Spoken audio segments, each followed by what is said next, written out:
ঢাকা ৮ আসনে ১০ দলের প্রার্থী নাসির উদ্দিন পাটোয়ারি উঠোন বৈঠকে তার উপর নোংরা পানি ও ডিম ছুঁড়ে মারার ঘটনা ঘটেছে বলে নিশ্চিত করেছেন দলটির মিডিয়া সেল। কিছু সময় হট্টগোল দেখা দিলেও এরপর বক্তব্যে নাসির উদ্দিন পাটোয়ারি বলেছেন, বিএনপি ঋণ খেলাপি আর দ্বৈত নাগরিকদের মনোনয়ন দিয়েছে। নাইম আহমেদের রিপোর্টে থাকছে বিস্তারিত। কালার এক্সপার্ট এবং মাইল্ড অন হ্যান্ডস টেকনোলজি সমৃদ্ধ অরিক্স অ্যাডভান্স ডিটারজেন্ট পাউডার আপনার লন্ড্রি এক্সপার্ট। পূর্ণ অবস্থায় চাই, এই যে উপর থেকে পানি পালাচ্ছে।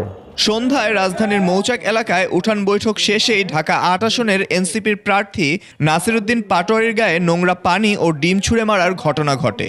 ১২ তারিখ পর্যন্ত আমরা ধৈর্যের পরিচয় দিব। সে সময় ১০ দলীয় জোটের নেতাকর্মীরাও সেই বৈঠকে উপস্থিত ছিলেন।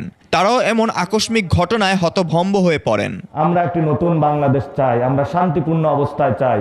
এর আগে উঠান বৈঠকে নাসির উদ্দিন পাটোয়ারি বলেন, বিএনপির ত্যাগী নেতারা মনোনয়ন পাননি। বিএনপির ভাই বোনেরা নির্যাতিত হয়েছেন।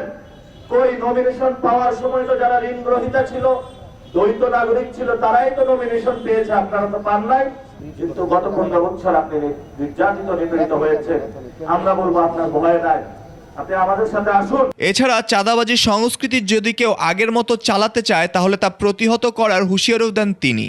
আমরা সেই সাপগুলোর ২০ দাঁত ভেঙে দিব। নাইম আহমেদ, ২১ টেলিভিশন, ঢাকা।